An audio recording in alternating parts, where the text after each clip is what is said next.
How you going?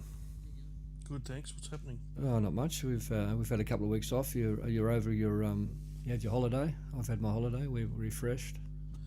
Ready to go. Off season was good. Back into pre-season now. Yeah. Did you ever like pre-season? You didn't, did you? I didn't like. I was always dreading the first week back because they do all the testing and I did nothing. You're fat Like fromage. yeah, and when I started getting older, I would get so nervous about what was coming in the first week that I'd start doing something a couple of weeks out, like at least going for a few runs and sweating it out somewhere. But Yeah. they could never prepare you for what was coming. No. And everyone was always fitter than me. I always had such bad cardio, like for long distance shit, and they were always doing long distance testing, and I just was like, well, I don't have to do this on the field. Why the hell do I have to be a marathon runner now? Yeah, I know. So Yep. yeah, I didn't Blame like your it. blame your mother for that. Yeah, I bet. She got no Like it might have cardio at something all. to do with maybe you. Oh right, maybe. Yeah, no, it was pre-season. I liked it about a month in because you were just fit and fresh and brand new. You just felt like Yeah, a bit motivated. motivated. Did you just have big pre-seasons back in the 80s? Not big, but there was a lot of running and a lot of long distance running to Yeah. and all that. How sort long of- would you just get off at the end of a season back then? Because you were working as well. Yeah, we'd get together. We'd finish late September. We'd get together early December. But when Jack Gibson became coach, he gave us programs to do. Say there's about 3 weeks off or a month off, and then we had to do our own little sort of training, and then turn up to the first session, beginning of December, fit. Yep. So Wow. it put the onus on us to sort of individually get yourself mentally prepared and physically prepared. Yeah, that's what started happening. Like some people were alright, like they could just do nothing and come back and not be too bad. But Yeah. some of the fat forwards and a couple of us shit house backs, we used to have to kind of Shit come house back. backs. There's nothing worse than a shit house back. I know. And the forwards hate you too, when you're a shit back, and you don't have to tackle and that. And then I'd miss a tackle and they'd just be like, mate, you've got to make one tackle a game. Yeah. Just make it. What about the you know? look you get when especially in my day when the scrums used to be contested, and they'd be ripping into each other, and then we'd win the ball and throw it to me, and I'd drop it and knock it on. Off the first You look over tee. to the pack. I looked over to Terry Lieberter once, and he went, "You fucking, you give it to me." Well, there was no worse feeling than when you say had back-to-back sets and your forwards are just defending in the guts, just getting slaughtered, just machines running at them non-stop, set Yeah. after set, and then they finally put a bomb up for their last play, and then you drop it. Yeah, okay. What's going on there? There's a big jet flying over you. Big jet aeroplane flying, Big jet airplane. How old are you? Fly. 3? Are you a toddler? fly in the sky. What? We should talk some football. Okay, You think? if you like. Yeah. Well, what about the merry-go-round, the coaching merry-go-round that's happening at the moment? Yeah, there's a lot of upset human beings out there, isn't there? There is for fans and people alike. It's just been crazy stuff. It shows you how easy it is to break a contract. Well, not easy, but Well, they make it pretty easy, don't they? Yeah, it's not that hard to get out of one. Well, it all started when Anthony Griffin went crazy when he got sacked just at finals time for Penrith this year. Yeah, And that's when it all started, didn't it? yeah, pretty much. And then Ivan Cleary, Penrith approached Ivan Cleary, and I thought that was just paper talk at one stage. I couldn't believe it. I thought, no, that's rubbish. But it ended up being pretty true. Yeah. And now he's signed with Penrith, leaving 2 years left on his contract to run for the Tigers. So Yeah, what a shit fight. it's sad. It's you feel sorry for the fans that buy into the coach and his plans. Yeah, absolutely. And because Ivan actually said, I intend to see out my contract at the West Tigers, and he said that he had a plan and he made moves for that plan by getting rid of 3 of their kind of bigger players, Woods, Tedesco and also I guess Moses. But yeah, and it's like, okay, well, we've got a big plan. We've got rid of them three. We're going to build a new team, and then a year into it, he just It goes, all nah. it all meant And nothing. I kind of feel a little bit for him in the sense that if your son was playing in another team, it would be hard to coach against him. I'm only guessing. I don't have a child, but yeah, it would be a bit weird. Or It'd be strange either way. I think it'd be strange that you'd be coaching against your son. That's a good point. It's yeah, also true. be strange coaching your son. Both are strange scenarios, I reckon. Yeah, definitely. I don't know. It's hard to, it's easy to have an opinion and to be angry when you. I guess if you just look at the facts, after I read everything that's happened, I do feel mostly. Well, I'm not crying for them, but you can see why people are upset who are Tigers fans. I can really see that. Oh yeah. Oh, they were told one thing and the opposite happened. And, everyone bought into it. They got rid of those players and they bought into this whole plan thing. And then a year later, he's gone. So, yeah, I guess it doesn't look great. And you know what else doesn't look great? Just the way they go about telling everyone, like, once the deal's kind of almost done or agreed to or whatever. It's like they hide stuff. I don't know why people hide shit, why there's big official announcements and that. Just when it happens, just say it, Yeah, yeah. And it leads people on and it kind of, people will look at Ivan now as someone with less integrity. Like, No, I don't. I blame Penrith for the situation. Actually, and initially I blame the contract engineers at the NRL who organise these contracts. They're full of loopholes. I mean, there's so many loopholes. They've got more loopholes than a city full of loopholes. You would think in a perfect world that if you signed a contract, unless the other party was happy to just cut ties because of their own reason, then it should have to stick. And if not, you don't get to coach in the NRL or play in the NRL until that's finished. Well, yeah. Well, I guess so. That's what a contract is supposed to mean, isn't it? Isn't a contract supposed to be? It's supposed to be binding, and it's supposed to be an agreement of what you guys agreed on, and that's it. And there's some clauses, some different clauses that there'll be a year added on if he gets to a certain point, he wins so many games, or all that sort of stuff. But I mean, it doesn't stop there. Michael Maguire obviously takes over the Tigers, and then they don't lose out there, do they? No, they don't. They've probably equalled or even gained, because he's an astute coach. He comes from the Melbourne system, so he knows what he's doing.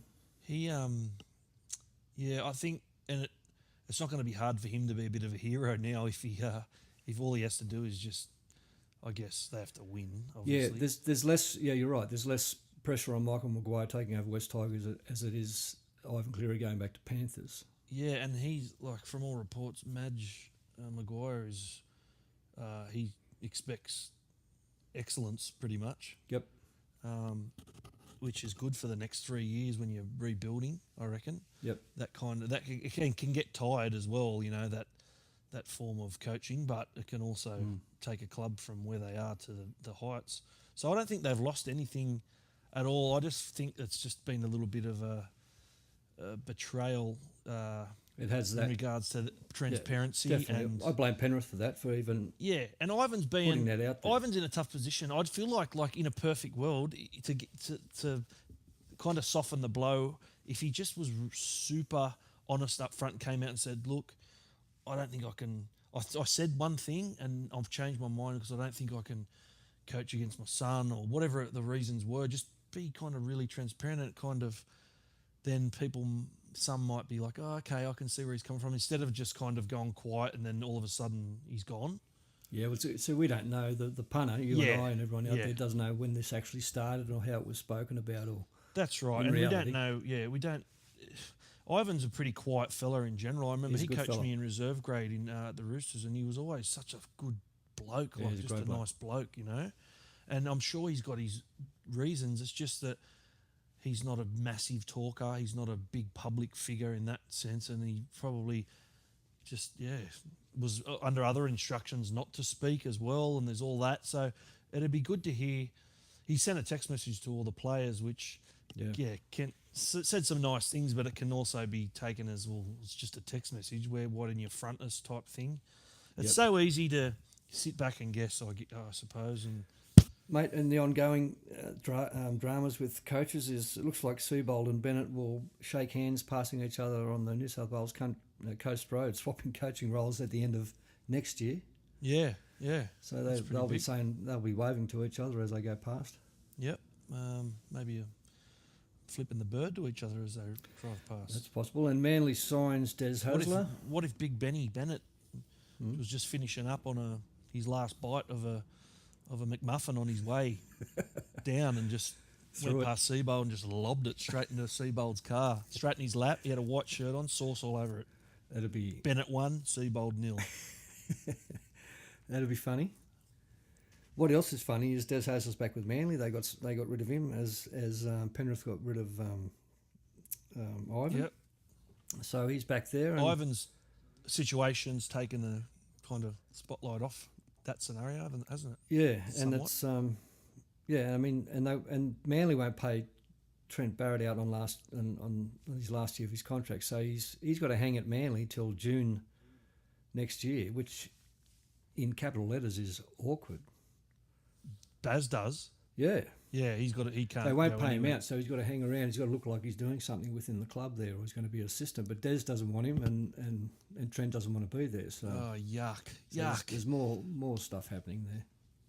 So I don't think they've lost anything at all. I just think it's just been a little bit of a betrayal It has in that. regards to the transparency. Definitely. And I blame Penrith for that, for even yeah, and Ivan's putting that out there. Ivan's in a tough position. I'd feel like in a perfect world to kind of soften the blow, if he just was super honest up front and came out and said, look, I don't think I can. I said one thing and I've changed my mind because I don't think I can coach against my son or whatever the reasons were. Just be kind of really transparent and it kind of then some might be like, oh, okay, I can see where he's coming from, instead of just kind of going quiet and then all of a sudden he's gone. Yeah, well, so we don't know. The punter, you Yeah, and I and everyone out yeah. there doesn't know when this actually started or how it was spoken about. Or That's right. In And reality. we don't know. Yeah, we don't. Ivan's a pretty quiet fella in general. I remember He's a he good coached fella. me in reserve grade in the Roosters, and he was always such a good bloke, Yeah, like he's a just great a bloke. nice bloke, you know. And I'm sure he's got his reasons. It's just that he's not a massive talker. He's not a big public figure in that sense, and he probably just was under other instructions not to speak as well. And there's all that. So it'd be good to hear. He sent a text message to all the players, which said some nice things, but it can also be taken as, well, it's just a text message. We're what in your frontness type thing. It's Yep. so easy to sit back and guess, I suppose. And Mate, and the ongoing dramas with coaches is it looks like Seabold and Bennett will shake hands, passing each other on the New South Wales Coast Road, swapping coaching roles at the end of next year. yeah. So That's pretty they'll be big. saying they'll be waving to each other as they go past. Yep. Maybe flipping the bird to each other as they drive past. That's possible. And Manly signs Des Hasler. What if Big Benny Bennett was just finishing up on his last bite of a McMuffin on his way down and just Threw went it. past Seabold and just lobbed it straight into Seabold's car, straight in his lap. He had a white shirt on, sauce all over it.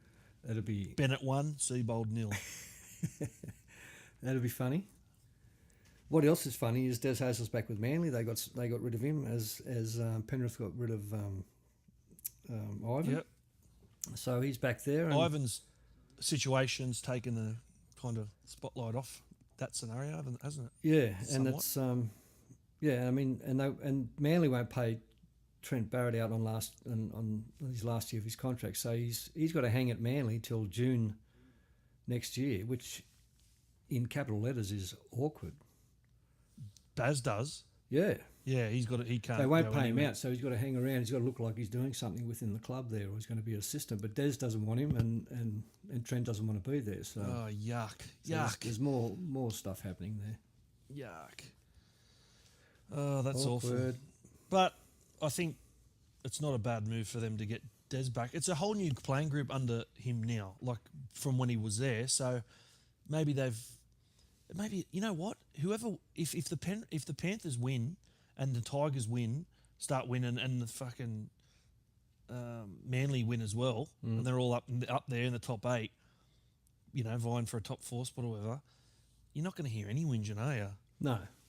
If all parties in this particular merry-go-round, they're all successful and win, it's all going to be forgotten pretty quickly.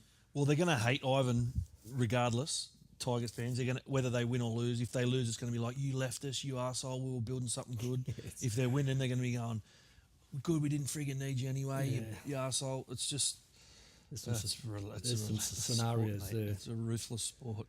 It's but yeah, as I said, mate, I blame the legal team at the NRL who engineer these contracts with, you know, there's so many loopholes, and I mean there might have been loopholes in the day that when I signed a contract I wouldn't have known. I would have read it and would have went straight over my head. But Straight over your head like that fucking jet fighter aeroplane. another one, yeah, it's all happening here. Yeah, I don't know. It's, And also- it's trying to have an opinion about it, but when you're not so close to each party, it's Yeah. hard to kind of. I don't give a fuck, me. Like, but if I was a Tigers fan, I can see why they would care. Well, that's right. I'd be like, that's a bit rich.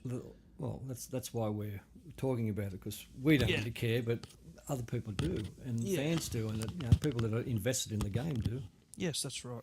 Sorry, I didn't mean to sound so No, insensitive. It doesn't stop with the coaches either. David Clemmer wants out of the Bulldogs. He gets half of what Greg Eastwood gets, who played most of the year in the second grade.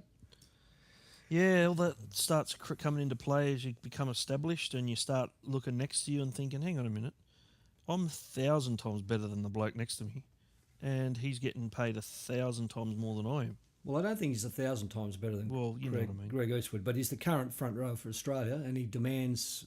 Yeah, I mean he's one of the first front rowers picked in the test. Yeah, Mel he Watson. definitely deserves the question. I'm sure he didn't just have a hissy fit. I'm sure he's tried to get more money and it hasn't worked out that way, and he's probably thought, oh, well, I'll go somewhere else. Because this is another thing about the loyalty thing and why is it all about money these days? And look, because guess what? If you friggin' snap your leg off, do you think they're going to be loyal?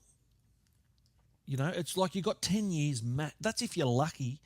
You got 10 years in the top game. Yeah.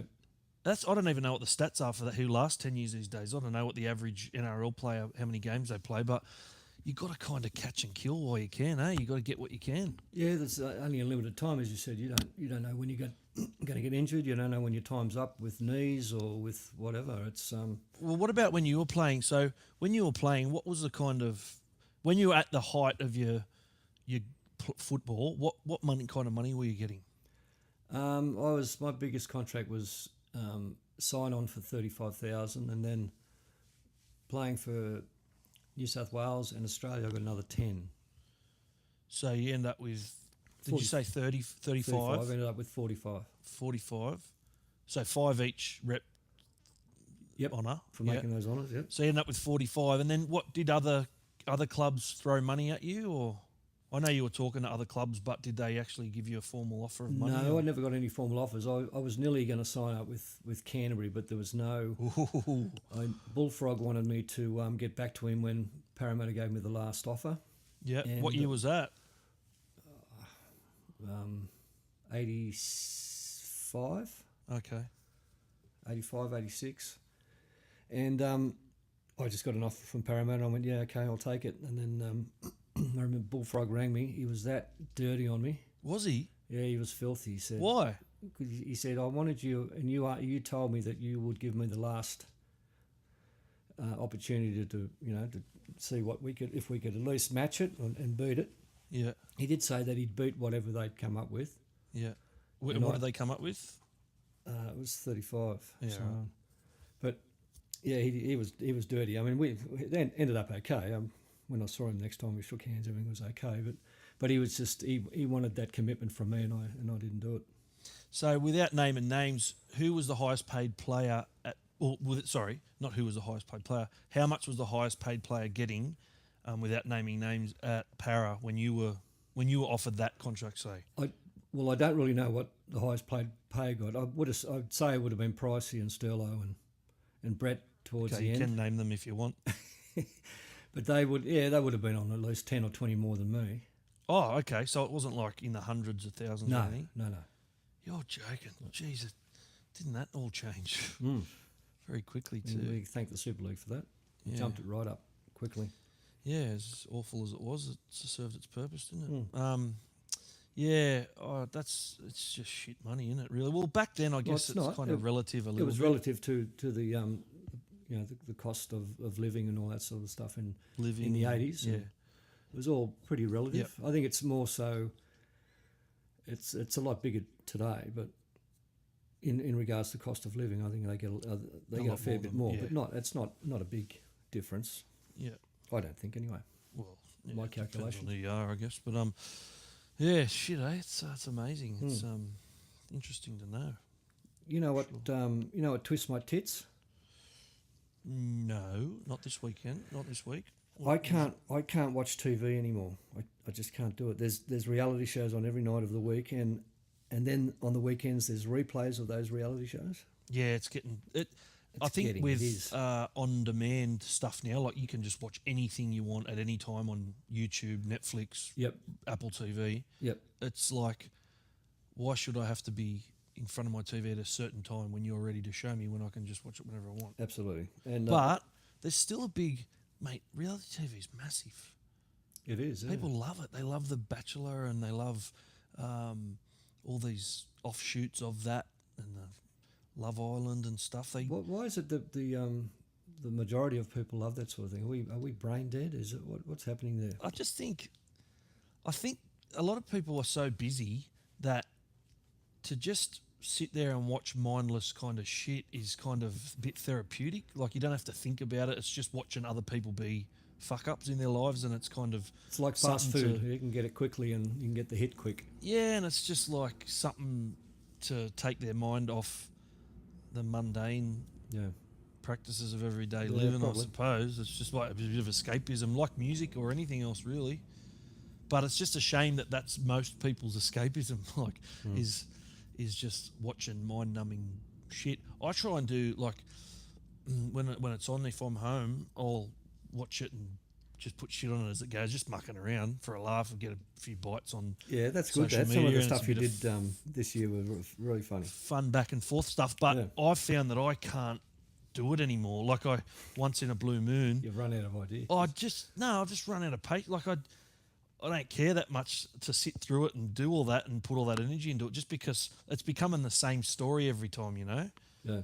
there's a crazy person, there's a softer person, Someone's there's upset. Someone's crying. there's a freaking psycho. It's just And then it's there's all the the same narrative. dramatic orchestral music that binds it all together. You know, you see like a girl crying because Yeah. she got dropped and told to leave the show, and it's just too dramatic for me.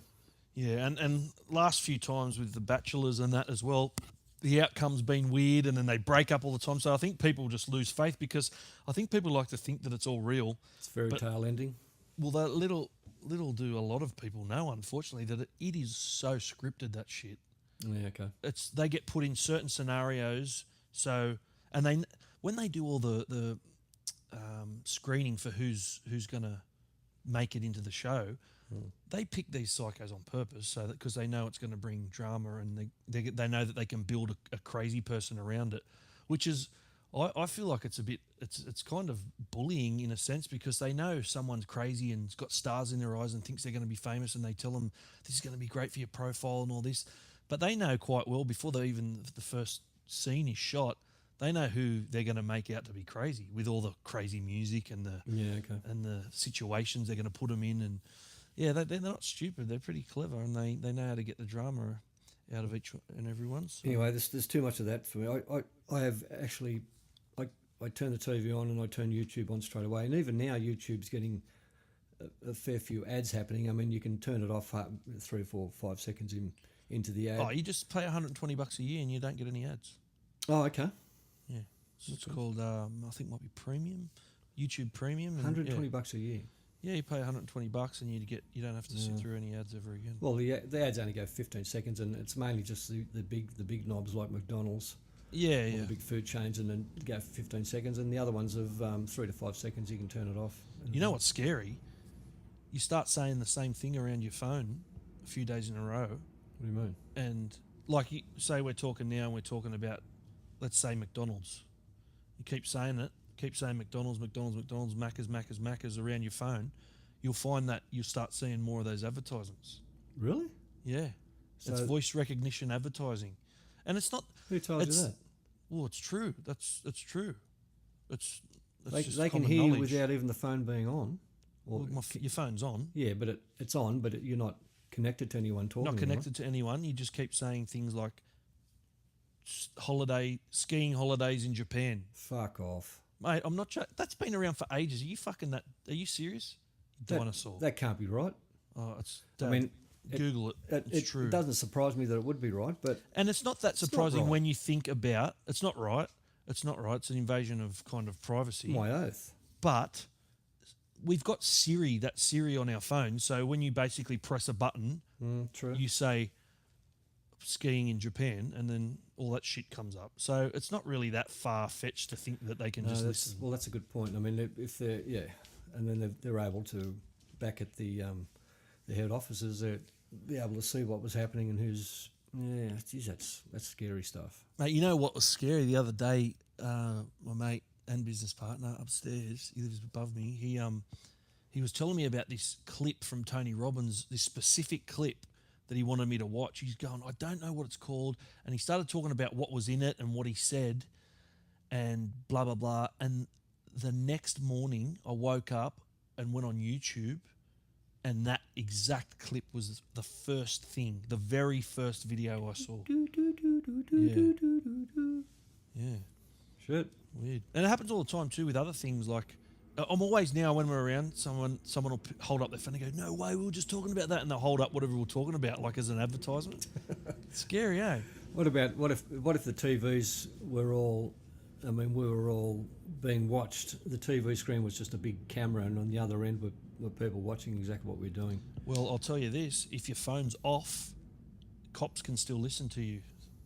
Really? Yeah, if your phone is turned off, the cops can still tap in and listen to you. And they're saying through smart TVs and stuff as well now, they can tap into smart TVs and everything. God, imagine watching you doing what you do on the lounge when you ordered Uber Eats and in your undies. Yuck. Yuck. Undies? There's no undies, mate. There is no undies. Yeah, I know. It's a freaky situation, the old technology. We've got a new segment where we ask what song and what band had an impact on your life. Okay. There's 1,000 songs that had an impact on my life, and but there's one for me. The band Yes was such an impact in my life that it pretty much changed my direction in a lot of ways. Yeah. What did it change?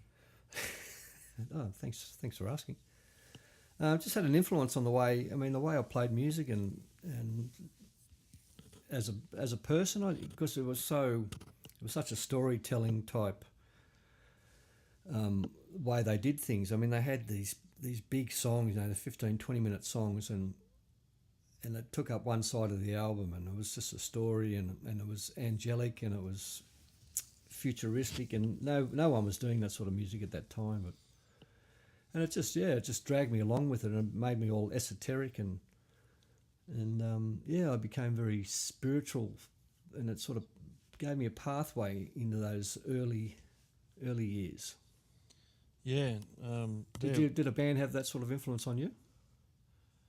Yeah, I guess I did. Yeah, without thinking of those words that you just said. Like Sex Pistols? No, I was never into them. I never liked them. I liked.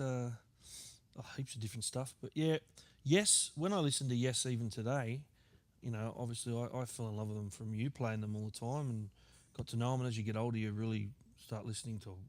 Yeah. They sound like they're still from the future, even if you listen to their 80s music. Like, it still sounds like it shouldn't be out yet. Yeah.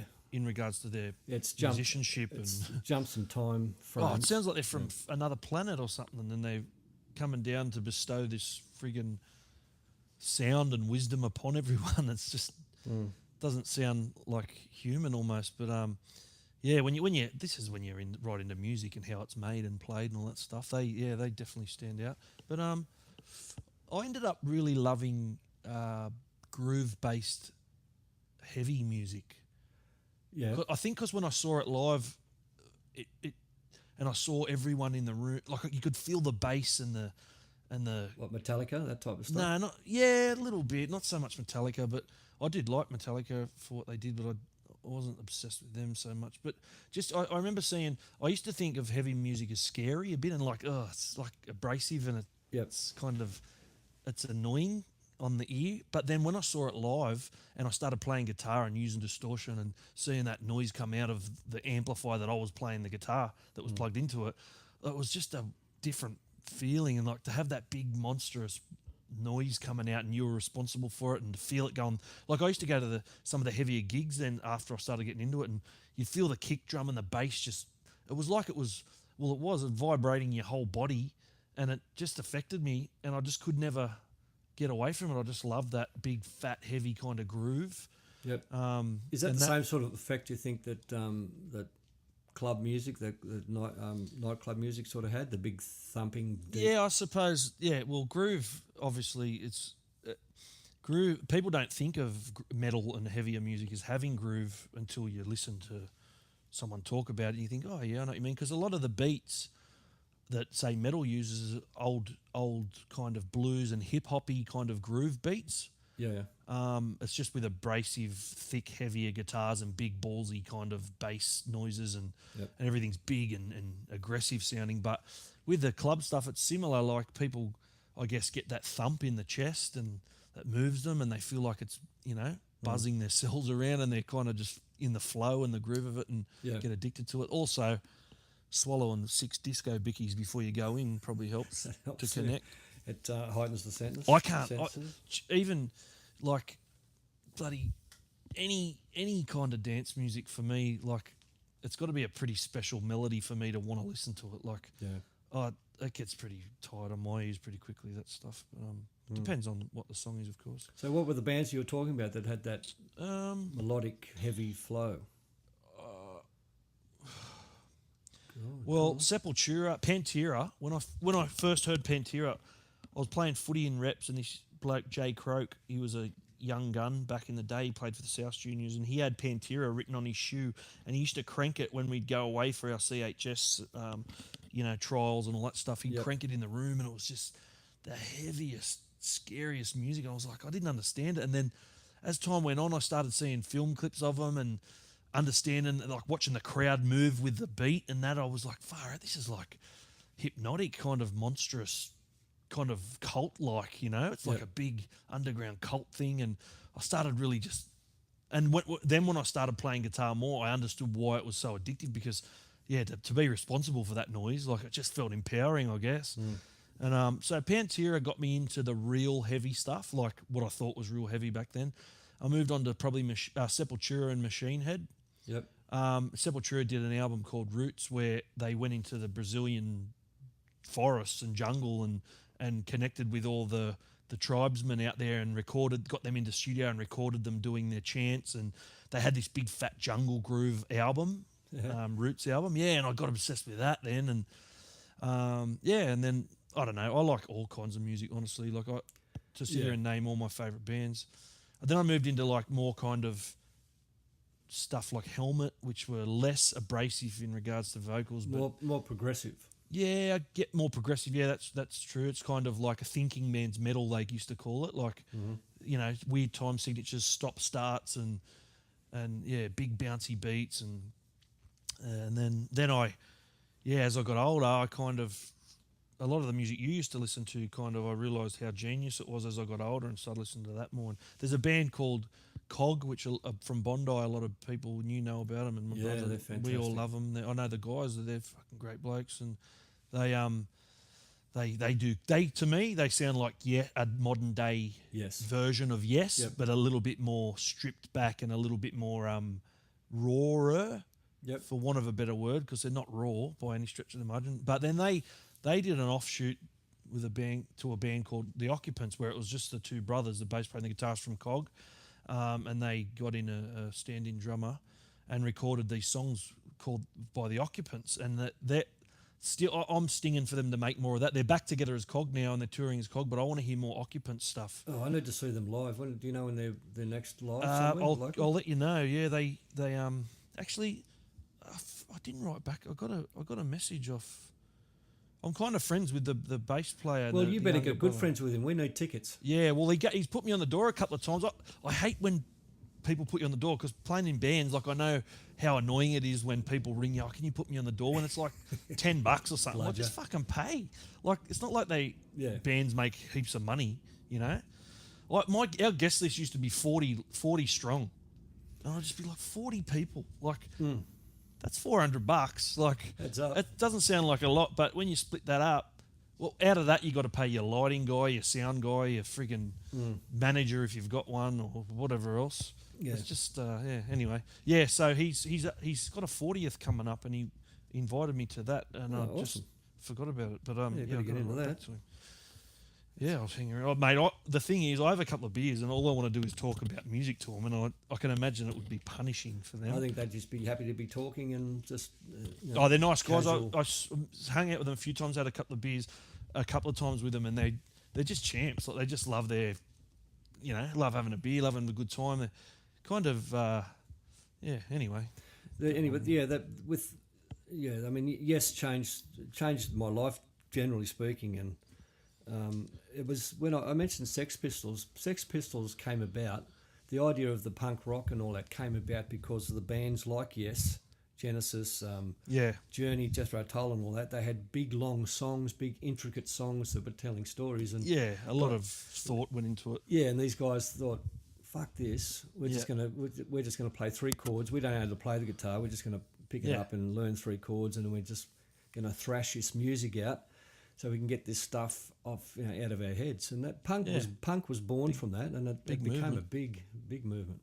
Yeah, I like a lot of punk. I just I don't know. I guess after you hear a punk band come out, and it'll start a kind of a certain style of punk trend, and then a lot of bands will follow it, and then it'll go to kind of something else, and then it morphs into other things, and then those movements kind of, I don't know, with punk, it gets, except for a few really cracker songs, like I get a bit bored.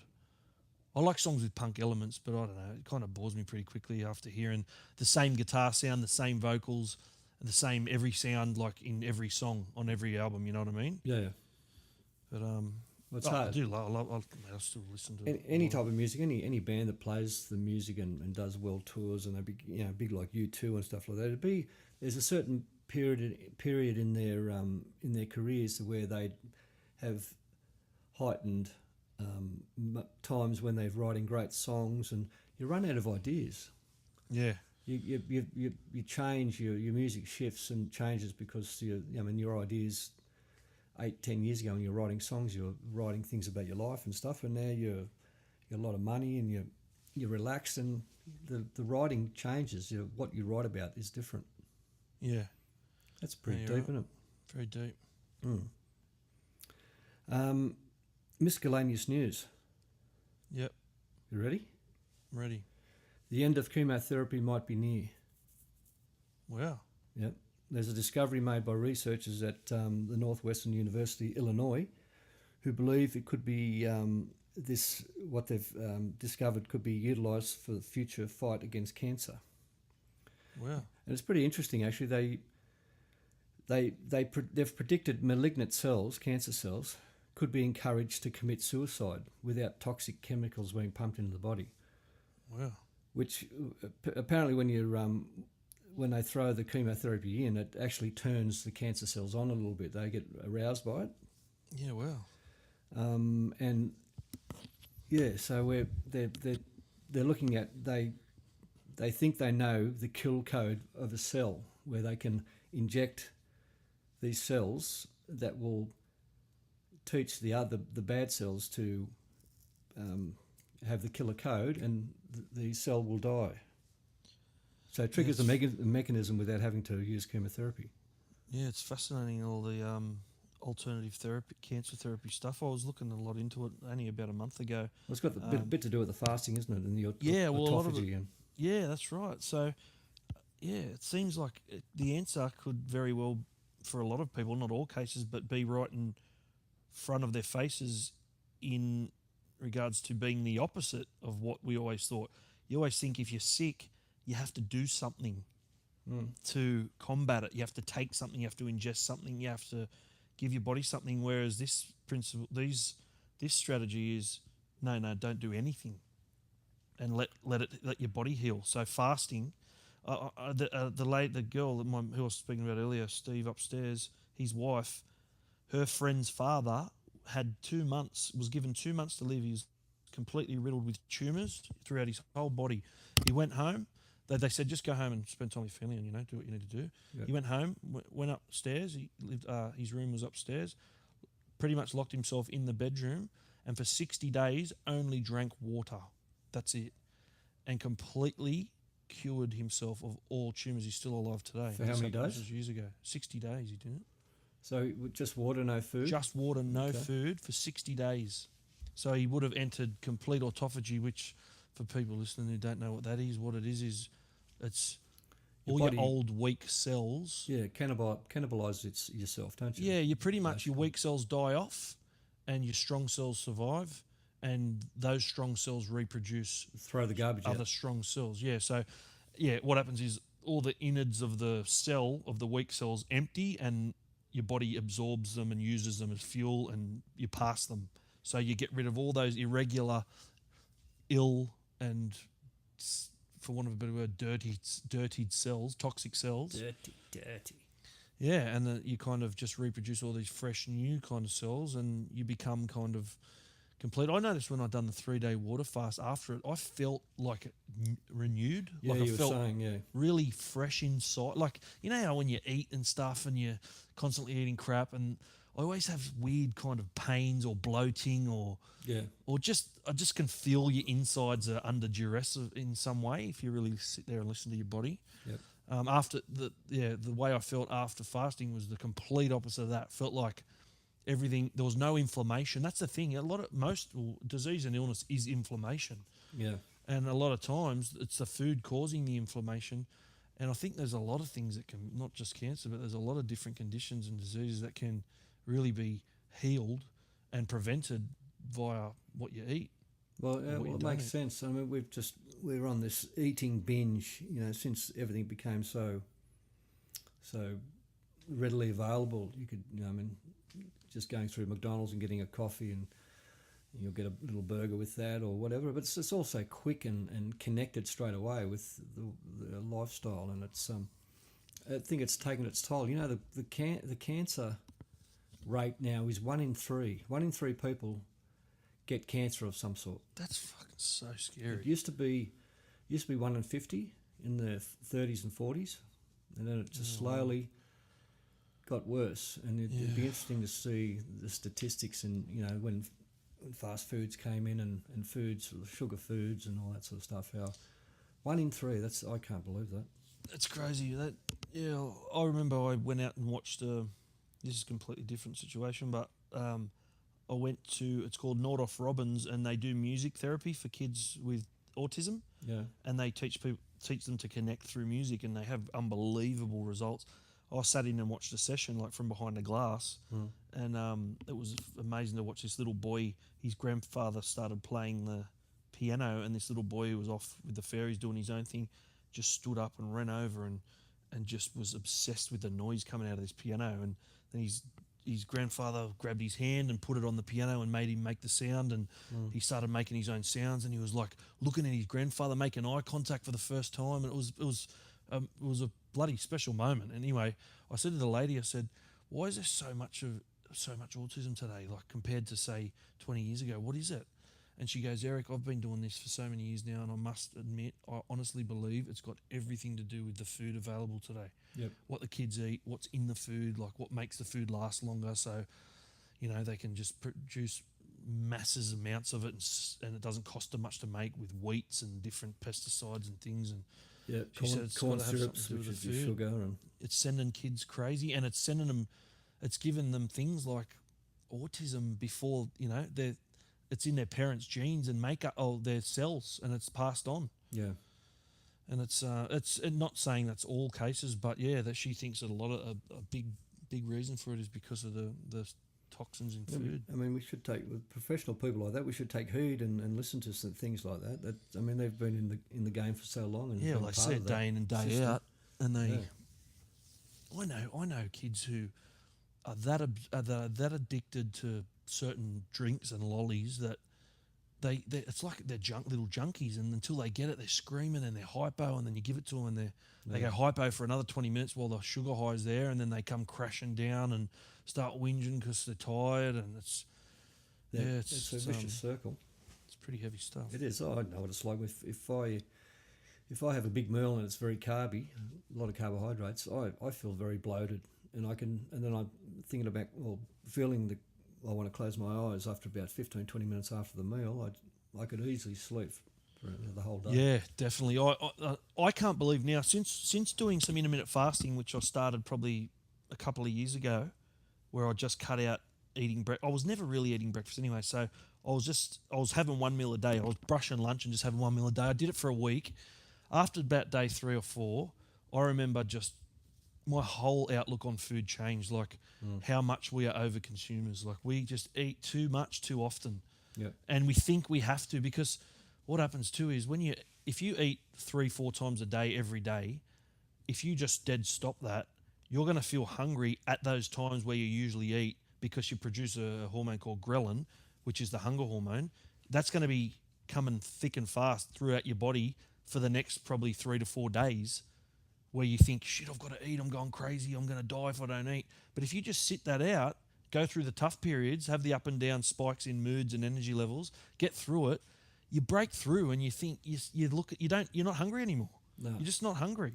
You don't need that much to function. It does work. Yeah, it does work. I've been on the edge of that, and it does. There's a shift mentally as well as physically, and it's a connection. It's like, wow, you finally got to that point where we should be.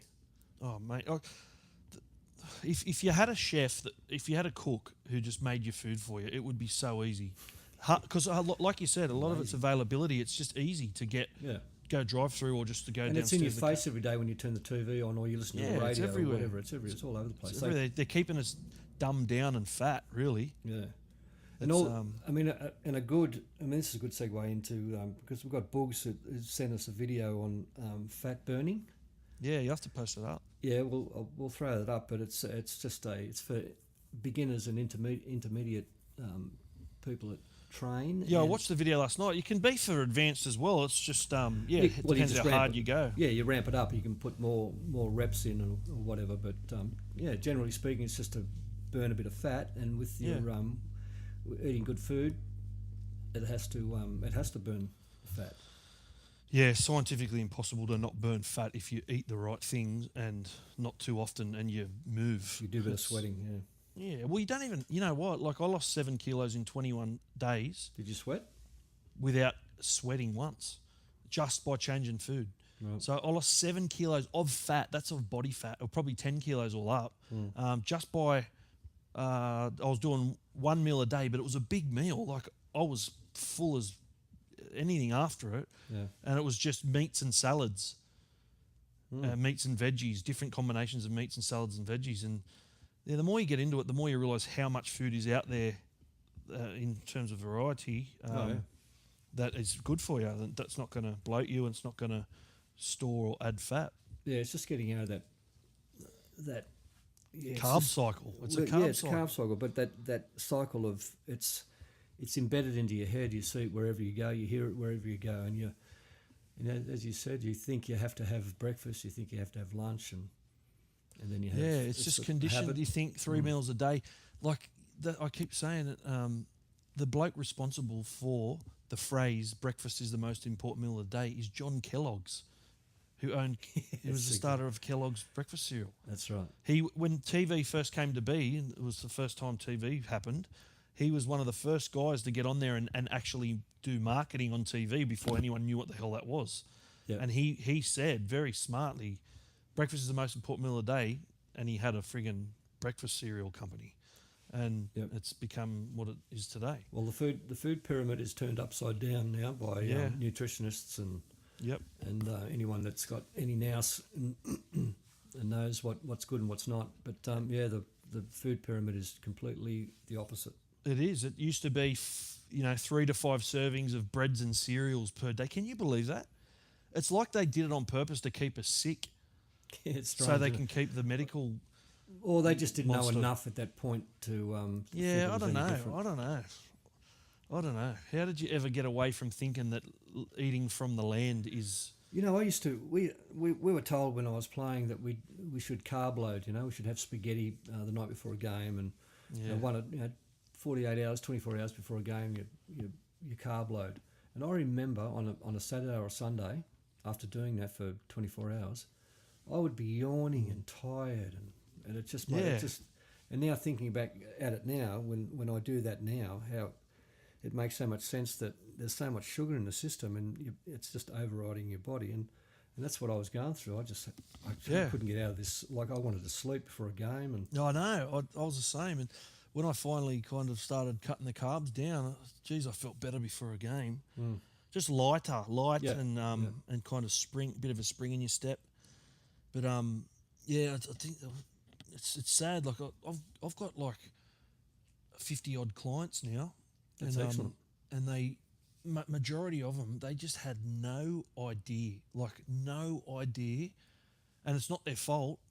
They've just grown up with this Well, it is their fault. mindset that, well, it's up, yeah. Well, they made a change, so they came to me to make a change, so they did the Yeah. right thing. But I mean, it's not their fault that they didn't know, because all around them is just shit Yeah, no, that's true. and the wrong information getting fed to them. And like, have 6 meals a day and keep your metabolism for them. I reckon that's bullshit, because unless you're a bodybuilder or an athlete and you're continually having that output to warrant that input, that's a different story. Or if you want to break up your meal, like, to me, it doesn't make sense. I've tried it and it just made me hungry all the time. I wanted to eat all the time. And to stop and have a meal every few hours is a pain in the ass. Yeah, it is. And now I just eat 2 max meals a day. I'll have a later lunch and a dinner, or just a dinner sometimes. Well, it's not a pain in the ass if you're continuing with the fast foods and food that's readily available, but And you can get things these days that are healthy foods that you can have, Yeah, and yeah. they come pre-packaged and you take them with you. or whatever, yeah, but- absolutely. The selections now are much more. But I just variety. I don't know. For me, it didn't work as good as only eating a couple of meals a day, eating more food, so you get fuller, a bigger meal, more satisfying meal, but less often. It's all about insulin. Fat loss is insulin. If you're releasing insulin, insulin's a fat-storing hormone. You can't burn fat. So every single time you eat, no matter what you eat, you release insulin, but lower carb foods release less insulin. If on top of that, you're having low carb plus less meals through the day, your insulin spikes are way less. So instead of having 6 meals a day, you're having 6 insulin spikes, and all those meals have carbs in it, so the spikes are higher. Piss off the amount of numbers, take 4 meals away, only have 2, have more meals and have it lower carb, you're going to get less insulin spike, less times throughout the day, less fat storing, more sound fat burning. You sound like you know what you're talking about. I have to, because I'm responsible for people now. You are. No, that's good. That makes a lot of sense, and it's about, all it is really is about training your mind, because your mind controls everything. You get into a system and you get into a habit of letting your mind take control over what your body does, and that's most of that is laziness most of the time, and that's where a lot of it's emotional. Emotional eating. You get bored, whether you're bored, angry, sad. People go to food for comfort. Yeah, true. Because the pleasure of the taste. Basically, we eat for our taste buds. Like, we've become these people who eat for taste, not function. Yeah. But the thing is, you can actually eat for taste and function if you just, have the right person. Takes a bit of thought. You listen to, or Yeah. do the right research. It's amazing. Like they're saying, by 2020, the biggest killer is going to be obesity. It's up there now, isn't it? Well, it's up there now, but by 2020, they say it's going to overtake everything and be the biggest killer because of obesity. Things like heart attack, diabetes, Yeah. all these. There's up to 50 different problems that can come, major diseases that can come from eating poorly. And also, depression being one of them, which leads Yeah. to a hell of a lot of other things. That's right. That's And all. I noticed a big difference in how I felt in everyday moods when I dropped the carbs and ate less. I was waking up like with a spring in my step. Like I wanted to get out of bed and I wanted to do stuff instead of Yeah. wanting to put the pillow over my head and getting another couple of hours Yep. in before I took the day on. And straight away, my thoughts would be when I was fat and bloated and miserable would be, I don't want to do this today. I don't want to have to deal with this. I don't want to talk to this person. Or that. And just that energy level difference made all the difference in depression. All those diseases that you mentioned too, pretty much, are all reversible too by just Yeah. simply watching what you throw into your guts. Yep. And it sounds vain, but you want to like what you're looking at when you look in the mirror. You want to like what's looking back at you. Well, you want to, because if you look good, you feel good. It's a subconscious thing. If you look in the mirror before you leave to go to work or whatever it is you're doing, and you're not liking what's looking back at you, there's no way you're going to feel good about yourself in the day. It's just in the back of your mind. Oh, I'm a fat shit. I feel shit. I stay away from the mirror first thing in the morning. If I do that, if I look at myself in the mirror, I'll jump straight back into bed. I go straight past the bathroom in the mirror. I go straight into the car. Yeah, so it's important to like what you see. It's important to look and feel good. Absolutely. You'll feel good. You'll feel good if you look good, I reckon. Absolutely. Well, that's it. While we were talking about the health part of things, the fat burning video from the F45 instructor extraordinaire, Boogs, Yep. Daniel, that was playing in the background. So, yeah, that's it. All right, well, we'll put that up as a separate link then, the Yep. workout. And yeah, Beautiful. What are you doing for the rest of the day? I've got to. Oh, yeah, but this. What? So, somebody used my name to get a credit card for $30,000, and What? yeah, and I didn't know, and I inquired about a home loan to buy some Yep. property, Yep. and it kept getting knocked back, and I finally had to get a reading of my credit report, and it said that there's a $30,000 misdemeanor from a credit card from a certain bank for $30,000. I'm like, I've never had a credit card in my life because I've always never had one, just because I know I would friggin' always be behind because I'd just get everything. Yeah. So I've never ever gotten a credit card for that reason alone. So, So I rang him and started sussing it out. It turns out, yeah, I've who was it? We don't know yet. We've got to get to the bottom of it. Shit. Are they able to sort of go back to videos when people came in and maybe took some money out of the bank at that particular time? Would they have video They footage? can, but because it's $30,000, for them to investigate and to dig up all that stuff and to go back, it's probably cost them $50,000 Right. if they're going to go through court and hiring people to investigate and all that stuff. So it's millions and millions and millions of dollars a year get written off just like credit card fraud. Fair, People yeah. get away with it all the time, but Geez, I'd love to catch them in the act. you would. But with my case, it's a little bit different, and they think that they can probably, find a little bit more info out about it. So So is everything okay? everything's sweet. I just, They- what do you mean? That you don't owe them? Oh, at 30,000? this stage I do. At this really? stage I do. But they've kind of admitted that it's not my. They can tell it's fraud. Yep. They can tell it's fraud, but it needs to be. Either it needs to be a hopeless case for them where they can't track it, or they are going to track it and pinpoint who it was. So at this moment, it's not a hopeless enough case for them to write it off. So it's still under investigation. So really, I'm still kind of in the hot seat to pay it. But Far out. yeah, but I won't be, because they said they can clearly see it wasn't me, but they just can't until it's kind of. It's hard to explain. Until they've ticked a few boxes, it's not gone yet. So it's not gone off my credit file yet. Yeah. Yeah, right. Jeez, that's a pain in the ass. What's the? No. Oh, it's fucking. Let me know who it is, and I'll What are you gonna do, mate? break the legs. Yeah, will you? Yeah. Big Probably break your sledgehammer. leg on the way there. Trying to do it. Probably. I'll find out. It's all good. All right. Sort it out. All right. Well, hopefully that works out. All right, mate. Good luck. Good talk. Thanks.